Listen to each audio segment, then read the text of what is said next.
Hello everyone. Today, I found this little guy. It's not little, weighs 10 kilograms. This is a Stabor 120. Well, what is this device? It's a very mysterious to you probably, but to me, I'm kind of familiar with this concept. This is a so-called voltage stabilizer. Now, let me explain why one would need one. 30 years ago. So many years ago, the Electron 714D or maybe the Rubin 714D hit the market. They're color TVs, and at the time they were super sensitive to voltage fluctuations, like any device at the time would have been.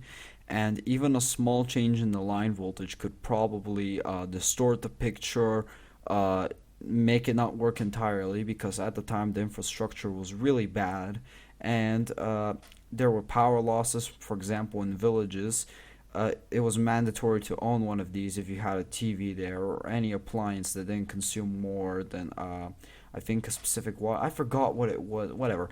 Uh, this was an essential device for everyone who had color TVs at the time, and yeah, that's why they were used. Now I'm gonna explain how it works.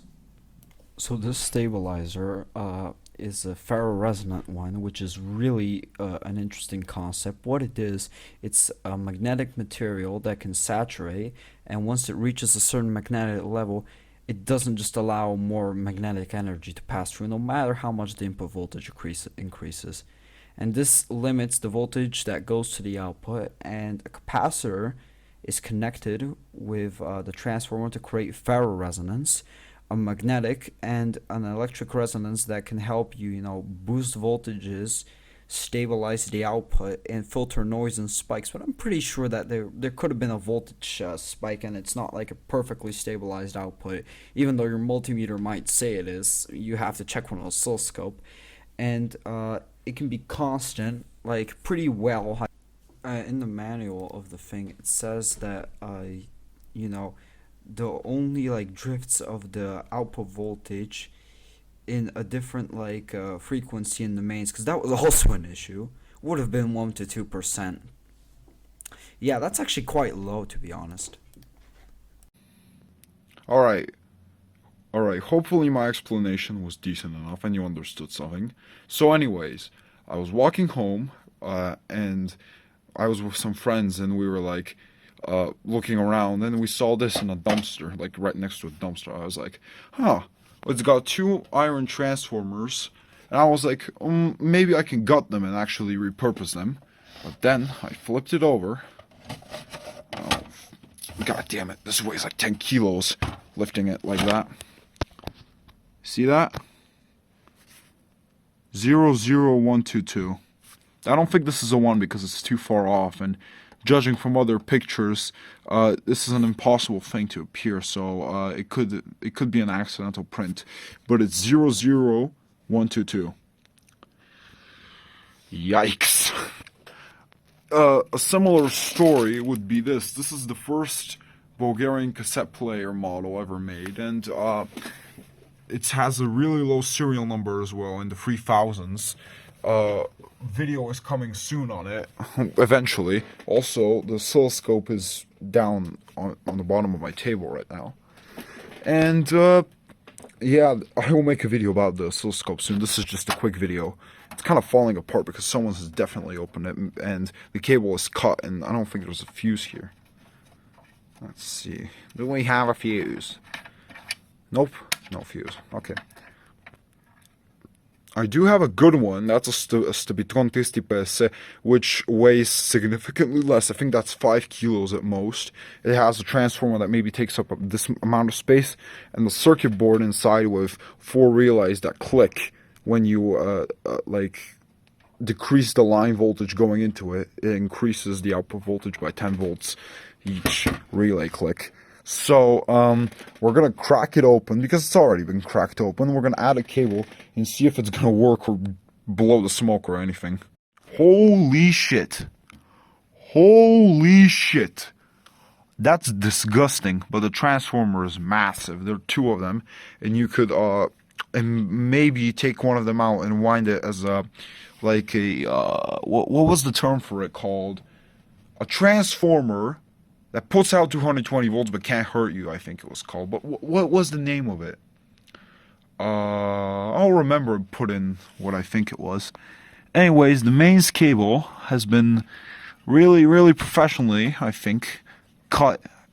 There's the ground wire for it. It would have been easier to access it from there, which is nice, from over there on the inside, but it's kind of hard to see. I'm gonna clean this thing. This thing is disgusting on the outside, on the inside. And yeah, I think this is a 1 amp fuse that it's missing.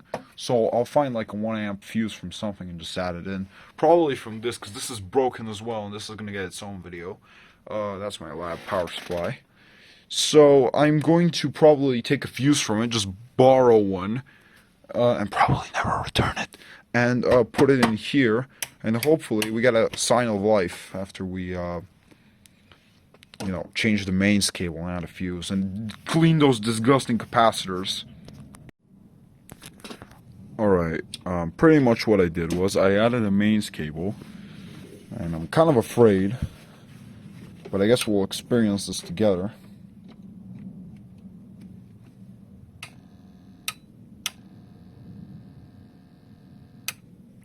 Well, it works. It's a horrible hum. I don't understand why. Okay. Well, we'll say it works. I don't know. I'll test it in a little bit. So I pretty much didn't clean it, and this is just poor design.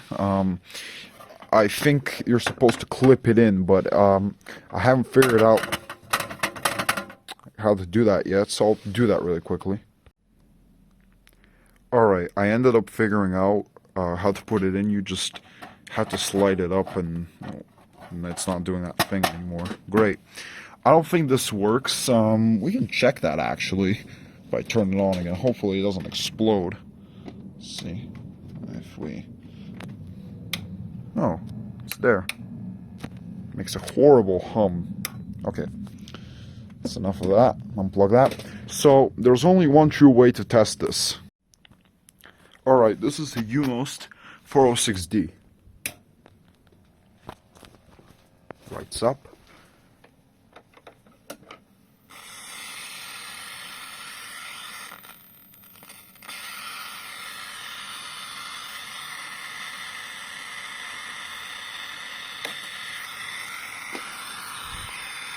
There we are.